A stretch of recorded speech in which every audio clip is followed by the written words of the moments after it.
Hello, my friend. Today I want to tell you something that might completely change the way you think about English grammar. Because honestly, many learners are carrying around a kind of stress that they do not actually need. Maybe you know this feeling already. You open a grammar book, you see names like future perfect continuous, and immediately your brain feels tired. Your motivation disappears before you even begin studying. You start thinking, how can anyone speak English naturally if there are so many rules, and slowly grammar stops feeling like a tool and starts feeling like a wall between you and fluency. But here is the truth that most English teachers never say clearly enough. Native English speakers do not walk around thinking about 16 different tenses all day. In real life, most daily conversations run on a very small group of grammar patterns used again and again. Ordering food, talking about work, describing your day, telling a story, making plans, texting a friend, talking about your experiences. Most of the time, native speakers are using only 5 tenses, naturally and repeatedly. Not because English is small, but because daily life repeats the same kinds of communication again and again. And honestly, I wish somebody had told me this earlier when I was learning. It would have saved me so much confusion. Today, I want to tell you a short story because this story explains why today's episode matters so much. A few years ago, I had a student who was extremely serious about English. She studied every day. She took pages of notes. She wanted to sound advanced, intelligent, perfect. One week, she spent almost all her study time learning the future perfect continuous tense. She memorized the structure. She practiced the rules. She could explain the grammar beautifully in her notebook. And honestly, she felt proud of herself. She thought, now my English is becoming advanced. Then one day, something very small happened. She walked into a coffee shop in New York. The barista smiled at her and asked a very simple question. What do you want? And suddenly her mind went completely blank. Not because she was stupid, not because she had never studied English, but because real conversations move differently from grammar exercises. At that moment, she was so focused on complicated English that she froze on the simplest sentence of all. I want a coffee, please. That story stayed with me for a long time because it reveals something important that many learners never realize. The goal of English is not to know everything. The goal is to communicate clearly in real moments of life. To order coffee, to answer questions, to tell stories, to express feelings, to connect with people without panic, without freezing, and without constantly searching your brain for perfect grammar. And that is exactly what I want to help you do today. One thing that makes grammar feel overwhelming for many learners is that everything changes at the same time. New tense, new structure, new vocabulary. Your brain tries to hold too much information at once, and after a few minutes, everything starts to feel mixed together. So in this episode, I want to make things simpler. We are going to use one familiar word through all 5 tenses. Coffee. That way, your brain does not need to spend energy understanding new vocabulary every few seconds. It can focus completely on the feeling of the tense itself. It sounds like a small thing, but honestly, this makes learning much easier for many people. So let's begin with the first tense, simple present. And I want you to think about this tense in a different way today. Not as a grammar rule. Think about it as the tense of your identity, the tense of your real everyday life. Imagine you meet someone for the first time. Maybe at work, maybe while traveling, maybe at a cafe. The conversation always begins with simple questions. What do you do? Where do you live? Do you like music? How do you usually spend your weekends? Notice something important here. Nobody is asking about one special moment. They are asking about your normal life, your routines, your habits, the things that are true about you again and again. And naturally, your answers use simple presents. I drink coffee every morning. I study English every day. I live in a small city. She teaches children. They work together. This is why I call the simple present the tense of identity, because it describes the version of you that exists every day, not just for one temporary moment. And honestly, once learners feel this idea emotionally, the grammar suddenly becomes much easier to remember naturally. Now, there is one mistake I hear extremely often, and I want to fix it here because it is actually very simple. Many learners say, I am studying English, and I understand why this happens. In many languages, people feel like every sentence needs an extra helping verb. But in English, a simple present is already complete by itself. I study English. She works here. They live nearby. That is enough. No extra am is needed because the sentence is describing a regular fact, not something happening right now. And here is something important psychologically too. Native speakers do not build these sentences by thinking about grammar rules first. They repeat them so many times that the structure starts feeling natural in the body. That is why speaking out loud matters so much. So, I want you to say a few sentences with your real voice right now, not silently in your head. I drink coffee every morning. I study English every day. I live in and say your city or your country. And notice what is happening here. You are not only learning a tense, you are starting to connect English to your real life. And that is where language finally starts becoming something personal instead of something academic. Now let's move to tense number 2, present continuous. And honestly, this tense becomes much easier when you stop thinking about it as only a grammatical structure and start thinking about the feeling behind it. Present continuous is the tense of movement. Something is already happening. Something is already in progress. Life is moving right now. The structure itself is actually very simple. You use am, is, or are, plus the verb within. I am drinking. She's sleeping. They're building. But instead of memorizing the formula first, I want you to notice the feeling inside these sentences. Every sentence feels active, alive, unfinished. The action has started, but it is continuing. I am drinking coffee right now. She is studying for her exam this week. They are building a new school near my house. In all of these examples, something is currently happening, maybe at this exact second, but the important feeling is the same. The action is emotion. And this is where many learners suddenly become confused between simple present and present continuous. But honestly, the difference becomes very natural once you hear them in a real situation. Imagine your phone rings and your friend asks, "What do you do?" That question is about your normal life, your identity, your routine. Maybe you answer, "I teach English. I work in a hospital. I study business." That is a simple present because the speaker is asking, "What is your regular life like?" But now imagine the same friend asks a different question. "What are you doing?" Suddenly the meaning changes completely. Now they are asking about this moment, right now. Maybe you answer, "I am teaching a class. I am eating dinner. I am watching a podcast." One tiny change in the question changes the entire feeling of the sentence. And honestly, this is one reason English becomes easier when you stop memorizing rules separately and start paying attention to situations instead. Native speakers are usually not thinking, yes, present continuous. They are simply feeling this is happening right now. Now here comes the interesting part that surprises many learners. Present continuous is not only for actions happening now. Native speakers also use it for future plans that already feel real and arranged in their lives. For example, I am flying to Tokyo next week. We are having dinner tonight. She is starting a new job next month. Notice the feeling in these sentences. These are future events. Yes, but they already exist in the speaker's plans. The ticket is booked. The meeting is decided. The plan already feels alive in their mind. That is why the present continuous sounds natural here.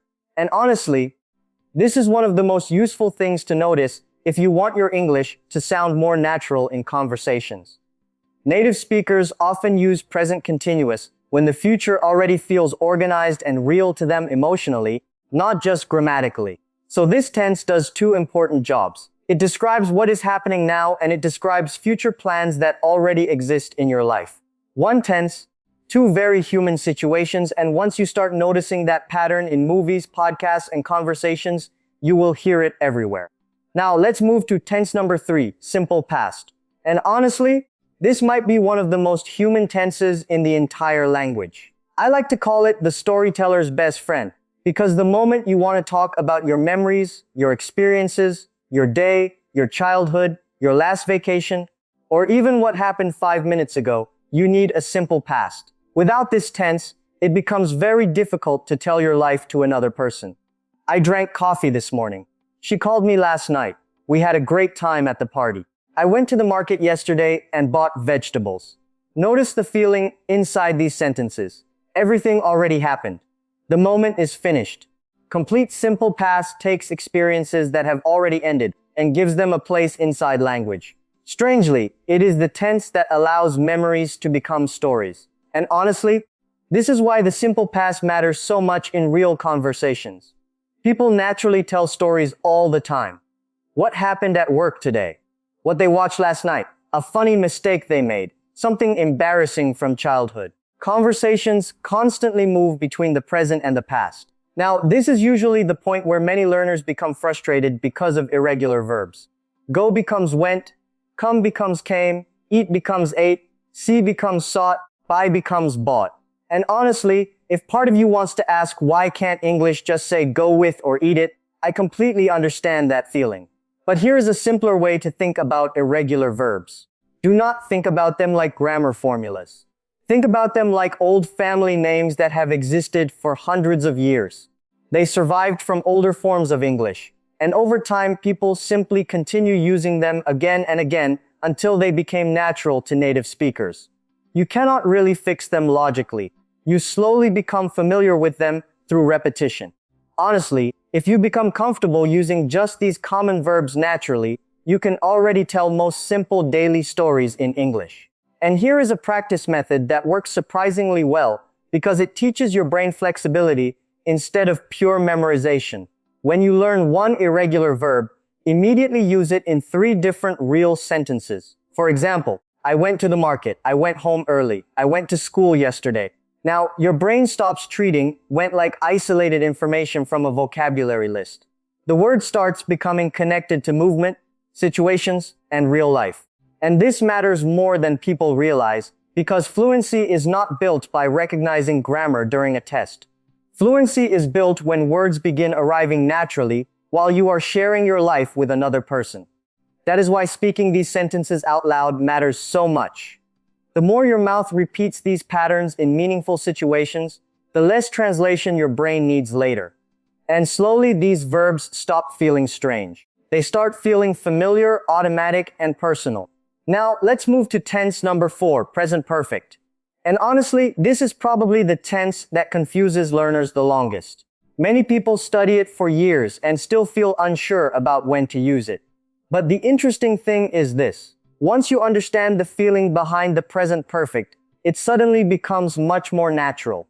I want you to think about the present perfect as a bridge. One side of the bridge touches the past, the other side touches the present. Something happened before, but it is still connected to your life now in some way. That is the real feeling of this tense. The structure itself is simple. Have or has plus the past participle. I have visited, she has eaten, we have watched. But honestly, grammar formulas are not the important part here.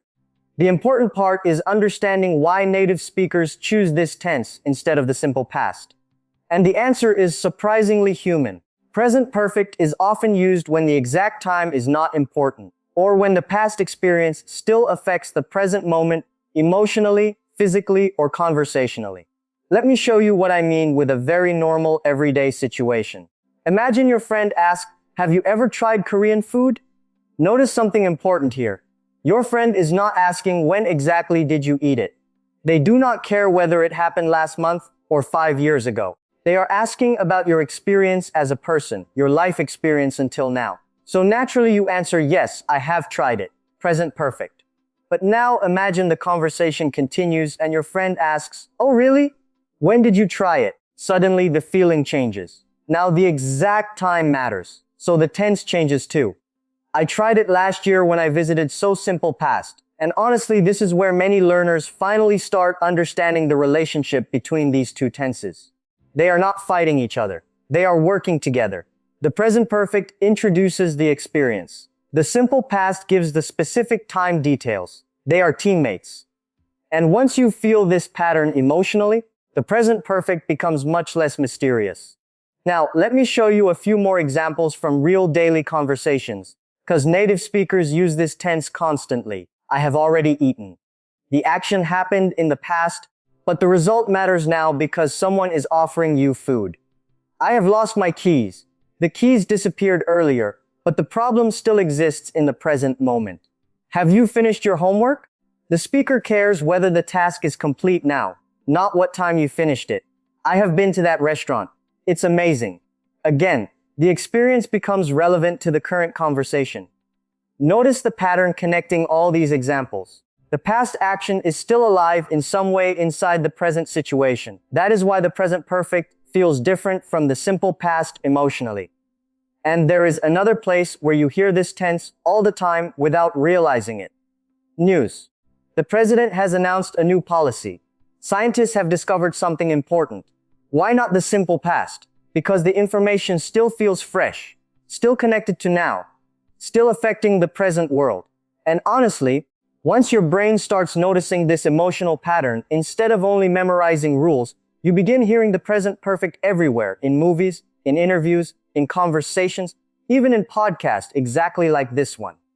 Now, let's move to the fifth and final tense. Simple future with will. And honestly, this is one of the most useful tenses in everyday spoken English, because it helps you respond naturally in real moments as life is happening. I want you to think about will as the tense of immediate future energy. Something has not happened yet, but your mind is deciding, predicting, or promising something right now as you speak. For example, I will call you later. It will rain tomorrow. Don't worry, I will help you. I will have the coffee, please. All of these sentences feel direct, simple, and immediate.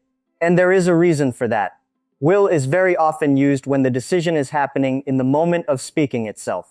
Imagine your friend suddenly says, I have too many bags, and immediately you answer, I will help you. You did not plan this yesterday. You did not schedule it last week. The decision was born at that exact moment. That spontaneous reaction is one of the most important feelings behind will. And honestly, this is where English starts sounding much more natural when learners understand the emotional difference between future tenses instead of only memorizing grammar rules. Now, compare these two sentences carefully. I will meet you tomorrow. I am meeting you tomorrow. Both are the future. Both are correct, but they feel very different. I am meeting my friend tomorrow. Sounds organized, planned, arranged already. Maybe the meeting is already written in the calendar. The place is chosen. The time is confirmed. The future event already feels real inside your life. That is why the present continuous sounds natural there. But now imagine somebody suddenly asks, can anyone help me move these boxes? And you immediately respond, I will help. That decision did not exist 30 seconds ago. It appeared naturally in the conversation itself. That is exactly the kind of moment where native speakers use will.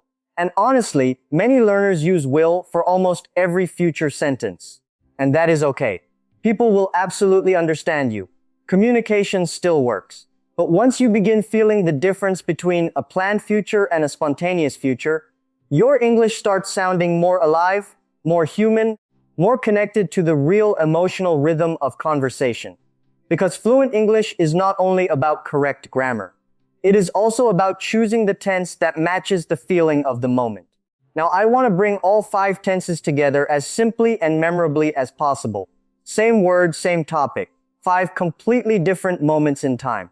And honestly, this is the moment where many learners suddenly realize that grammar is not random. It is just a way of moving through time with language. So, I want you to slow down and say these with me out loud, not silently in your head. Use your real voice and notice how the feeling changes each time. I drink coffee every day. Simple present habit. Part of my normal life. I am drinking coffee right now. Present continuous happening at this moment. I drank coffee this morning. Simple past finished completed earlier today. I have never drunk black coffee before. Present perfect. A life experience connected to the present moment. I will drink coffee after this podcast. Simple future. A decision about what happens next. Now step back for a second and look at what just happened. Same word, same topic, but your brain just traveled through habit, the present moment memory, life experience, and the future. That is what tenses really are. They are not just grammar rules. There are different ways of placing your life inside time. And honestly, this is why grammar starts feeling much easier once you stop studying isolated formulas and start connecting tenses to real situations you can imagine emotionally. Now, let me show you something even more important. Let's move from practice sentences into a real social moment.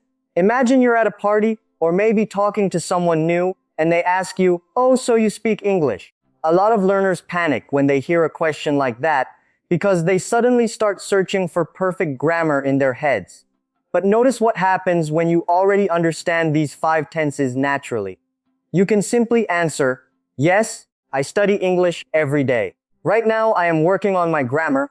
I started 2 years ago. I have made a lot of progress, and one day I will speak English like it's my second language. And honestly, listen carefully to how natural that sounds. 5 tenses are working together inside one completely normal conversation. Not because the speaker is trying to sound advanced. Not because they memorize complicated grammar formulas, but because they are talking naturally about their real life across different moments in time. That is the goal of grammar in real English. Not perfection, not impressing people. The goal is to be able to describe your life clearly, confidently, and naturally when real moments happen. Before we finish, I want to leave you with a few phrases that native speakers use all the time in real conversations, not textbook phrases. Real phrases that make English sound more natural, relaxed, and alive the moment you start using them. One phrase I personally love is go-to. Your go-to thing is your first choice, the thing you naturally return to again and again, because it feels reliable or comfortable.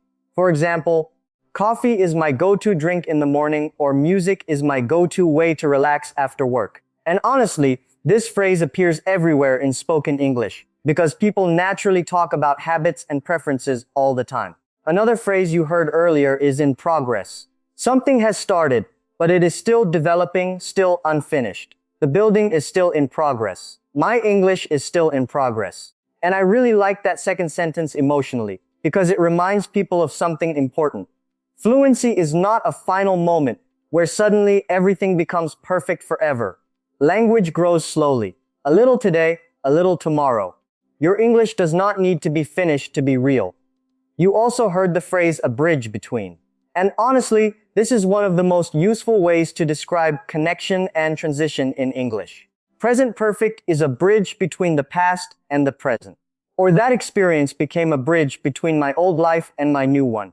Notice how emotional that second sentence feels, compared to a normal grammar example. Native speakers often use language like this to connect ideas, emotions, and life changes together more naturally. Now, let's talk about the word spontaneous. This describes something unplanned, something that happens naturally in the moment without preparation. Maybe your friend suddenly says, "Let's drive to the beach right now." And instead of planning for 3 days, you just smile and say, "Yes." That is a spontaneous decision. And honestly, this is also why we'll feel so natural for quick future reactions. I'll help you. I'll call you later. I'll get the coffee. The decision appears while speaking. And finally, there is one phrase I think every English learner needs emotionally. Go through.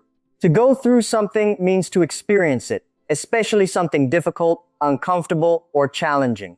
I went through a lot of mistakes before I became more confident. Every English learner goes through frustrating stages. And honestly, that last sentence matters because many people think they are failing when speaking feels slow, awkward, or uncomfortable.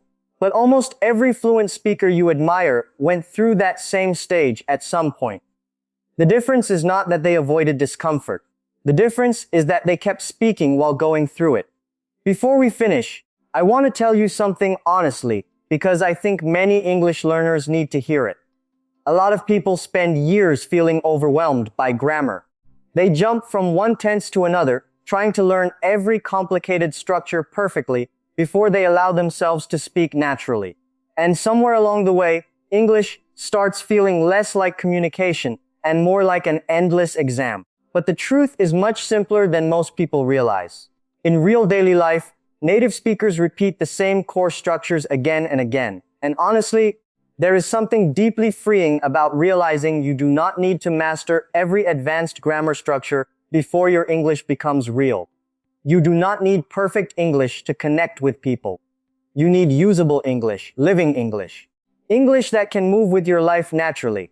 Because language is not really about showing how much grammar you know. It is about being able to express yourself when moments happen. And that is why I want you to do something small before this episode ends. I want you to say one sentence about your own life out loud right now, using one of these 5 tenses. Maybe I study English because I want a better future, or I have always wanted to travel, or I will keep practicing every day. Simple sentences, real meaning, your real voice. And if the sentence is imperfect, say it anyway because honestly mistakes are not the thing keeping most people silent. Fear is, overthinking is, waiting for perfection is. Every sentence you say out loud trains something deeper than grammar. It trains confidence. It trains familiarity. It trains your brain to stop treating English like danger. And slowly, little by little, the voice you want to have begins to feel more natural inside your own mouth. So if you reach the end of this episode today, I want you to recognize something important about yourself. You are still here, still listening, still trying to grow, still willing to practice even when things feel confusing. Sometimes that matters more than you think, because the people who eventually become fluent are usually not the people with perfect talent or perfect grammar. They are the people who keep showing up consistently even while sounding imperfect for a while. So keep going, keep speaking, keep using the language before you feel fully ready.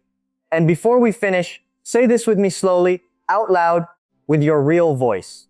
I do not need perfect grammar to speak English. I need a strong foundation, and I am building it every day. Thank you for spending this time with me today. Take care of yourself. Keep practicing, and I'll see you in the next episode. Your progress doesn't end here. To continue advancing your English skills, click on the next video or explore the additional video that we thoughtfully selected for you.